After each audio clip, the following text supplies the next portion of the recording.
فرمایا کہ اگر نیل کے کنارے کے اوپر ایک کتا پیاسا مر جاتا ہے، عمر سے قیامت کے دن اس کا بھی سوال ہوگا۔ اگر کسی پل سے گزرتے ہوئے کوئی بکری کا بچہ نیچے گر جاتا ہے، عمر سے اس کا سوال بھی ہوگا۔ یہاں تک کہ مدینے کی زمین کے اوپر جب زلزلہ آتا ہے، عمر بن خطاب صحابہ اکرام کی کچی بستیوں کی طرف دیکھتے ہیں، اپنا سا زمین پر مار کے کہتے ہیں، اے زمین تو کیوں کانپ رہی ہے؟ کیا عمر تیرے اوپر عدل نہیں کر رہا؟ پھر کائنات نے وہ مقام بھی دیکھا، اگر ایک بوڑھی عورت کا تیل زمین کے اوپر گر جاتا ہے، وہ زمین اس تیل کو چوس جاتی ہے، نکل جاتی ہے، عمر کی بارگاہ میں پیغام ملتا ہے کہ فلاں عورت کا تیل زمین نے پی لیا۔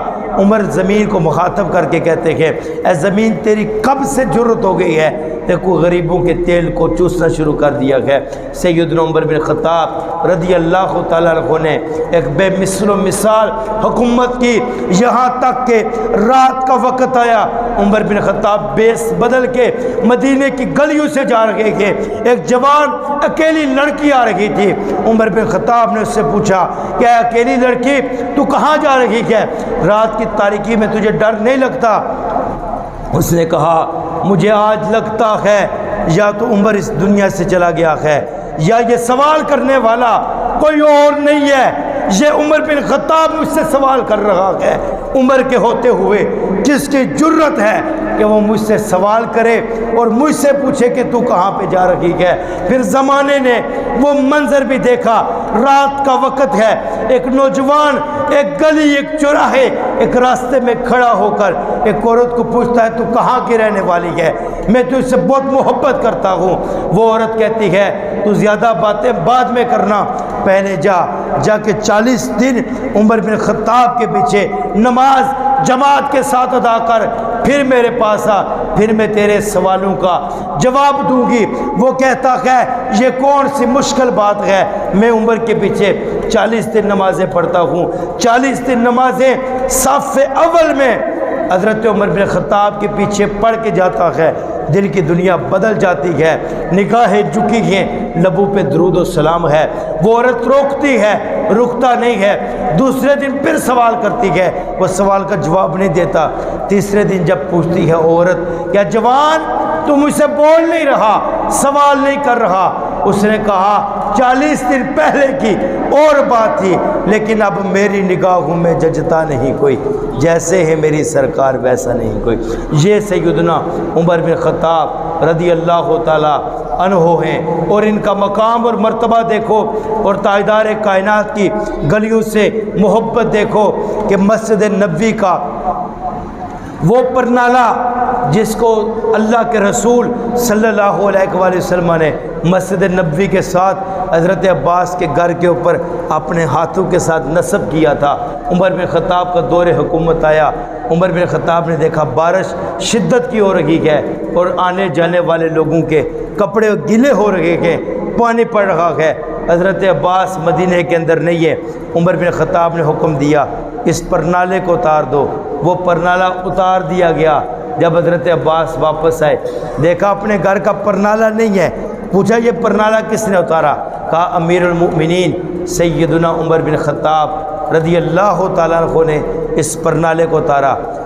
حضرت عباس عدالت میں چلے گئے، کیس دائر کر دیا کہ اے قاضی صاحب میں گھر پہ نہیں تھا، میرے گھر کا پرنالہ عمر بن خطاب نے اتار دیا ہے۔ عمر بن خطاب کو عدالت میں بلایا گیا، عمر بن خطاب حاضر خدمت ہوئے۔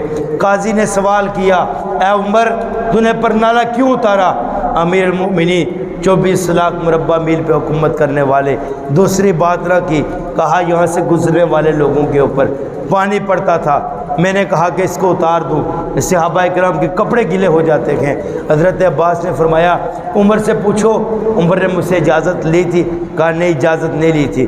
کہا عمر سے پوچھو، عمر کو پتہ ہے یہ پرنالہ کس نے لگایا تھا؟ عمر بن خطاب نے فرمایا مجھے نہیں پتہ۔ پوچھا کس نے لگایا تھا؟ حضرت عباس نے فرمایا یہ پرنالہ رسول اللہ صلی اللہ علیہ وآلہ وسلم نے اپنے ہاتھوں سے لگایا تھا۔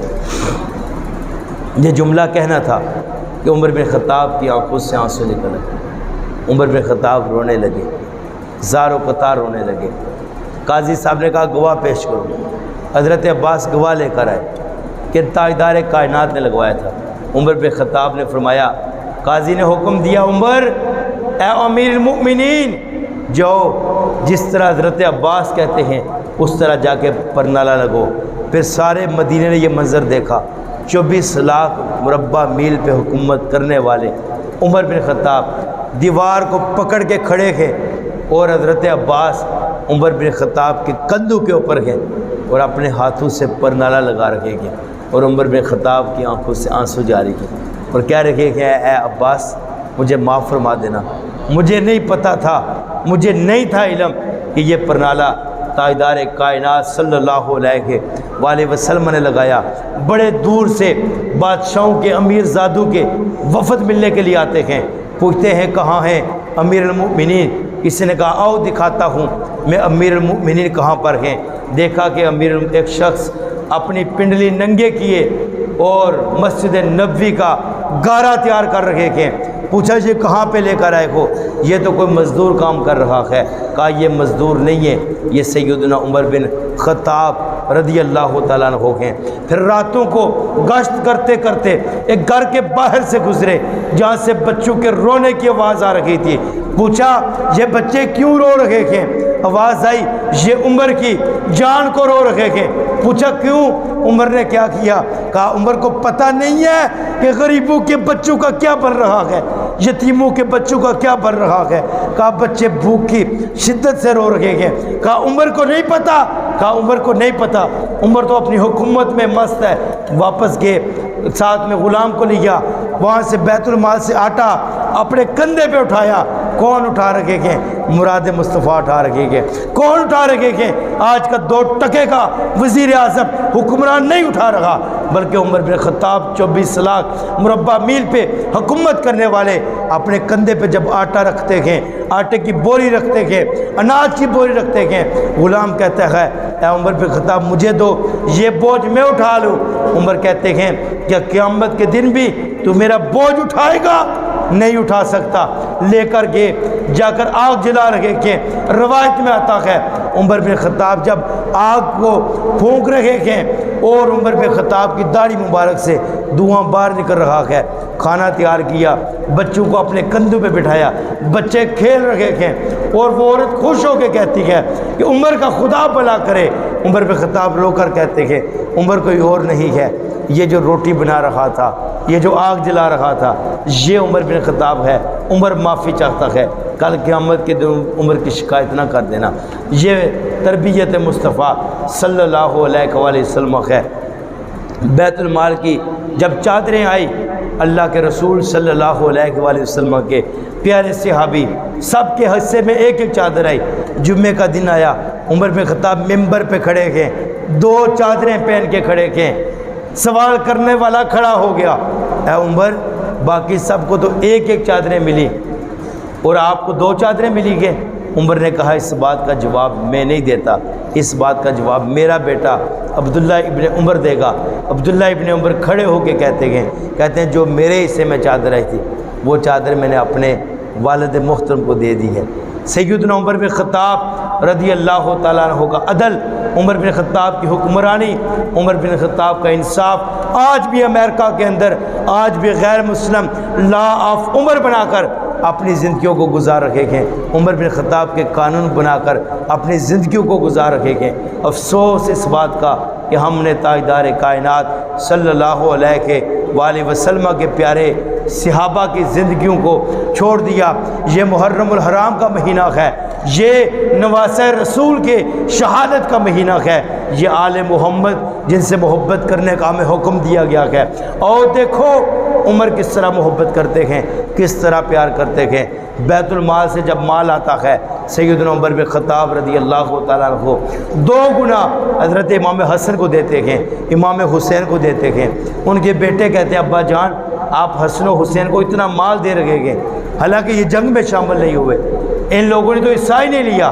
تو آپ نے فرمایا اے عبداللہ ابن عمر حسنین کریمین کا مقابلہ کرتے ہو، ذرا اپنے بابا حسنین کریمین کے بابا جیسے لے کر ہو، اپنے نانا حسنین کریمین کے نانا جیسے لے کر ہو، اپنی ماں حسنین کریمین کی والدہ جیسی لے کر ہو، یہاں تک کہ عمر بن خطاب نے حضرت امام حسن کی طرف یہ پیغام بھیجا تھا، آپ مجھے لکھ کر دو کہ میں آپ کے غلام کا بیٹا ہوں۔ لکھ کر دیا، اپنے پاس رکھا اور کہا اے عبداللہ ابن عمر، جب میں دنیا سے جاؤں اس کاغذ کو میرے کفن کے اندر رکھ دینا، جب فرشتے مجھ سے سوال کریں میں کہہ دوں میں حسنین کے نانے کا غلام کا بیٹا ہوں۔ اور